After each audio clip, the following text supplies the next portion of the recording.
Hello, hollows, and welcome to my official boss ranking for Demon Souls. In this video, I'll be ranking all of the Demon Souls bosses from worst to best. But before I start, I want to let you all know this is my personal opinion. If you don't agree, and if you think that there's a boss that's lower on the list that should be higher, that's perfectly fine. That's what opinions are for. And if my favourite boss you really don't like, then that's perfectly fine as well, because we're all entitled to our opinions. So, at the very bottom of the list, at number 16, we have the Storm King. Now, I know a lot of people probably are not going to agree with this, because some people really do like the spectacle of the Storm King fight, but for me, I just found it very boring.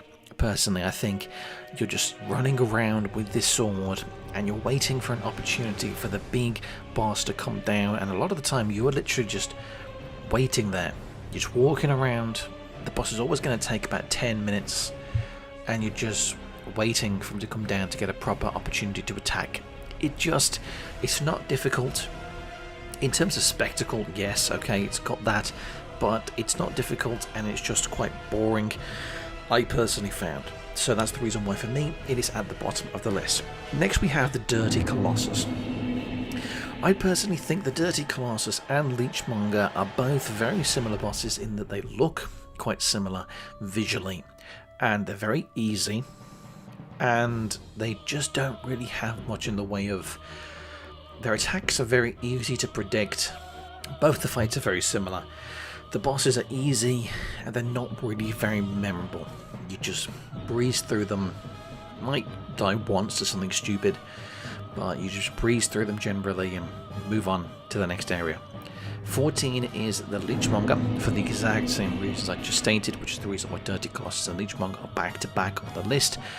Leechmonger, you just have the leeches on, and the leeches, they slow you down and they stop you from rolling, which is more frustrating than anything, but because of the sheer ease, I just think they're not really memorable. At number 13 we have the Adjudicator. The reason why Adjudicator is so low is because for me, he's just a rip-off of the Tower Knight, except you can fight him on 3 different stories. You can fight him on the bottom story, the middle, or the top. And he's absolute breeze if you're playing a sorcerer, and if you're playing melee, you've generally just got to hit this certain part of him until his head comes down, and then you can generally kill him really easily. He's just an easier Tower Knight. They're reusing the same gimmick, except now he's controlled by a bird, which I get it, yeah, it's unique visually, but it doesn't make the fight very good. Next we have the Phalanx at number 12. The Phalanx, obviously, as I'm sure you all know, is the first boss of the game. He's just supposed to be sort of introducing you to the concepts of bosses and how some bosses will have a gimmick, which is the reason why you get loads of fire bombs right before this fight. Throw the fire bombs at the Phalanx, expose the inner core, you whack the inner core, that's it. The Phalanx is not really very memorable again. It's probably more memorable just for being the first boss in the Soulsborne games, but that doesn't mean it's very good. So in terms of ease, it's very low. It's not very difficult. The gimmick is okay, I suppose, but it's not really a fantastic fight. At number 11 we have the Dragon God. Now again, spectacle-wise, this boss is probably one of the best in the game in terms of spectacle, because this boss definitely looks awesome when you're going to fight it, but the problem is it's a big spectacle, it's a big dragon. The boss is just a puzzle, really. It's like a stealth puzzle. It's like the Scarecrow missions in Arkham Asylum, except this was first. So you got to sneak past the Dragon Guard. He can one-hit kill you pretty much if he sees you. You got to sneak past him, get to the harpoon guns, and take him down. Again, spectacle-wise, it's awesome. This dragon is absolutely massive.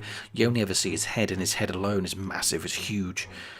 But again, we can't just... The boss doesn't just win just because of spectacle. So the fight itself is, you're always going to die about 3 times probably if you misroll, misjudge your timing, and then when you eventually get to him, he's just really easy. You just hit him 3 or 4 times with your sword and he's defeated.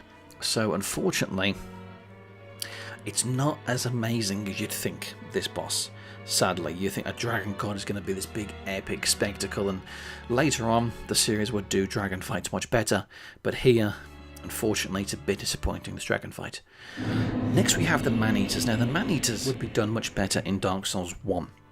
really, with the bell gargoyles. But the Maneaters, the issue is the area you are on. It's not the Maneaters themselves, because their attacks are pretty well telegraphed. They're pretty fair fights on their own. You're not really going to die, really, to them. Even when there's both of them and their attacks are overlapping, you can handle it.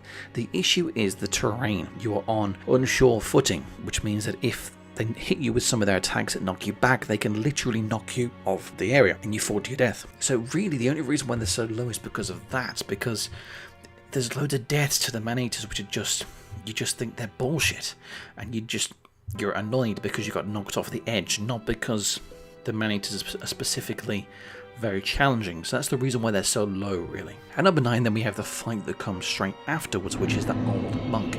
The Old Monk is an interesting fight because it can be the hardest fight in the entire game if you're going against another enemy online, because this enemy, this boss, can be taken over by an online player if they're trying to invade and they are in that same area and you are just going up to the boss. The problem is, yes, it can be really difficult if that happens, but if that doesn't happen, you're just going up against a computer-controlled version of the Old Monk. It could be the easiest fight in the entire game. It's absolutely easy if you just keep your distance, wait for the right time to attack. This boss can be an absolute cakewalk. So for that reason, it's relatively low. I think all the bosses after this point are bosses that I probably do quite enjoy when I'm fighting. Even if they're not all the best fight in the game, they're all enjoyable in their own way. So next we have the Fool's Idol. The Fool's Idol is a fight that I do quite enjoy. It's, again, visually, it's really cool. It's got a great gimmick, and the arena that you're fighting in is awesome. If you take out that caster who is going to be constantly reviving her for all eternity, then this fight is pretty fair, and it is a bit easy. Yes, it's one of the easiest fights in the game, really, but it doesn't mean that it's not entertaining and enjoyable. The boss, the moves are predictable. Again, the arena's awesome. The different versions of her are pretty cool. It makes for a cool spectacle. This boss, again, would be done better later on in the series, but again, this fight is really cool. The Fool's Idol is an awesome idea and visually very appealing, and it's just generally one of the better fights in the game. At number 7, we have the Armor Spider. Now, I didn't think I'd be putting the Armor Spider this high, but really, when you think about it, it has all the things that you want in a boss. It's got a very unique visual style. It's got well-telegraphed attacks. It's pretty fair. It's quite difficult when you first try and fight the Armor Spider, but then when you master it, you can probably defeat the Armor Spider without ever being hit. The arena is pretty cool, except for the run-up, which can be a little bit bullshit sometimes. It's the only thing that brings it down. It's the reason why it wasn't higher, just because of that run-up. But the boss itself is pretty fun. I had quite a tough time with the Armor Spider when I first started fighting it. But then when I learned its visual tells and the best way to fight it, suddenly I managed to defeat it without even being hit properly. I think I got hit maybe once or twice, but nothing really that would have killed me. You can really master the Armor Spider once you've fought it a couple of times. Next we have the Tower Knight. The Tower Knight, I think people remember it mainly for the spectacle, not for the fight itself, but the fight itself is still pretty good. You take out the archers that are surrounding the enemy, and then you fight the Tower Knight itself, and it's a pretty fair fight. The only problem is that its legs have a bit of a hitbox, so if you're around its legs while it's moving, it can still damage you, which is a bit stupid, I think. The fight would again be replicated with the Iron Golem in Dark Souls 1, but it's not as good in Dark Souls 1, really. The Tower Knight is definitely a better version, and a more visually appealing version as well. It's got a good spectacle. It really does feel like an epic fight, and when you bring the Tower Knight down, it is quite satisfying at that early point in the game. Next we have the Old Hero.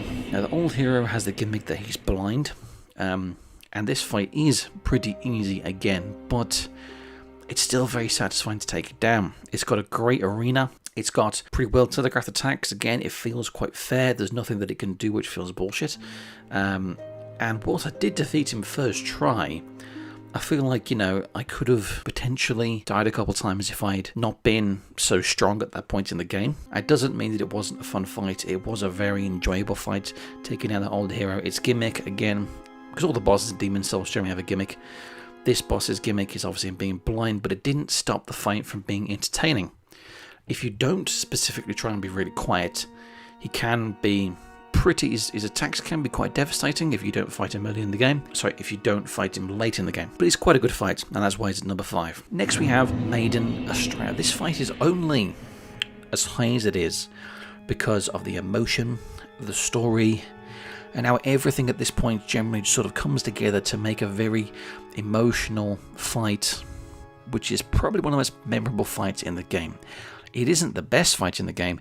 It's not even really a fight because you can parry the person who's protecting her very easily. You can parry him, take him down really quickly, but it's just, you feel quite bad when you actually finally take down Maiden Astraea. You don't feel very good. You feel like you've done something wrong, and the emotional resonance of that will stick with you after the fight. And when you beat the game, you'll look back and think that's one of the most memorable moments of the entire game. So that's the reason why it's at number 4. At number 3, we have the boss that kicked my ass the absolute most when playing this game. Flamelurker is an absolute bastard. Some of his attacks really do feel unfair, but they're not. There's a tell to pretty much all of his attacks, and if you play it right, when you master this fight, you absolutely kick this guy's ass. But even when you've mastered it, if you mess up, he can take you down in a couple of seconds. He can ruin your attempt in about 2 seconds with 2 moves. You're down and out. But the Flamelurker is a tough fight, but he's really cool. It's almost like Demon Souls' version of Manus, I'd say. I think that's a pretty good comparison. He's like the Manus of Demon Souls. He's really tough. He hits really hard. And at this point in the game, your weapons are not doing as much damage as you'd like. Mastery of this boss is very rewarding and feels really good. You feel like an absolute badass when you get good enough to properly kick this guy's ass, but it's a really fun fight. I think I died about 30 times to him when I beat Demon Souls for the first time, maybe more, I'm not sure, but it definitely was about 30 times total. He's a real pain in the ass, but he's very fun. It's enjoyable when you do take him down. At number 2, we have the Penetrator. If you don't use the AI controlled character that can come in with you, Penetrator is a very entertaining fight. It's like a proper duel. His attacks are well telegraphed, but very punishing. It takes a lot of health off if he hits you with some of his attacks. This guy is like the Artorias of Demon Souls. He hits very hard. His attacks are crazy and wild, but again, when you master him, it's like a proper duel. It's almost like the next fight in the game, which we'll be talking about in a second, when it feels like it's almost like a proper duel between one very powerful guy and another very powerful guy. It's like a proper, you've met your match at this point properly. You know, he hits really hard, and this only overtakes Flamelurker because this guy feels like a proper duel. It feels like a fair fight. He's not too overpowered. It doesn't seem to hit as hard as Flamelurker if you fight Flamelurker at the time you're supposed to, but it's still very satisfying, and he's an awesome fight. Next, finally, we have Old King Allant. Old King Allant is tough, but I wouldn't say he's as tough as Penetrator. The only problem with King Allant is his move that he can do where he sucks a level out of you. He literally drains one of your soul levels. That is a dangerous move, but it's very well telegraphed. You can always see it coming a million years off. You can tell exactly when it's going to do it, and you can dodge pretty comfortably. If you're decent with your dodges, you can dodge pretty well. I beat this guy my first attempt, but when I was doing it, I thought, this is a proper duel. This feels awesome. It feels like you're fighting Artorias. It feels like you're fighting a really powerful enemy, and it's a proper good duel. It's one of the best fights, I think, in Souls games. Even though it probably could be a little bit harder, I think they could turn up the difficulty. They should have in the remake maybe bumped up his difficulty a little bit, because some of his attacks are too well telegraphed. You're thinking that you have a bit too much time to prepare your dodge and prepare how you're going to dodge him. And then sometimes you have a bit too much time to punish him. Some of your attacks maybe stun him a little bit too long. I think this boss, if they did a if they did a remake, if they ever did another remake, then maybe shorten some of his tells when he's about to do an attack, and maybe make it so he can't be stunned as much, because you can almost stun lock him a little bit if you keep constantly attacking really quickly with a powerful weapon. But anyway, Old King Allant is still definitely the best fight in the game. And that is it. That is all of the bosses in the game, from worst to best, in my personal opinion. Let me know your list down below. And if you enjoy this video, make sure you like, comment, and subscribe. Maybe you share this video with anyone that enjoyed it if it was good enough. Thank you again for watching. This is Soul Reborn, signing out. Have a good one.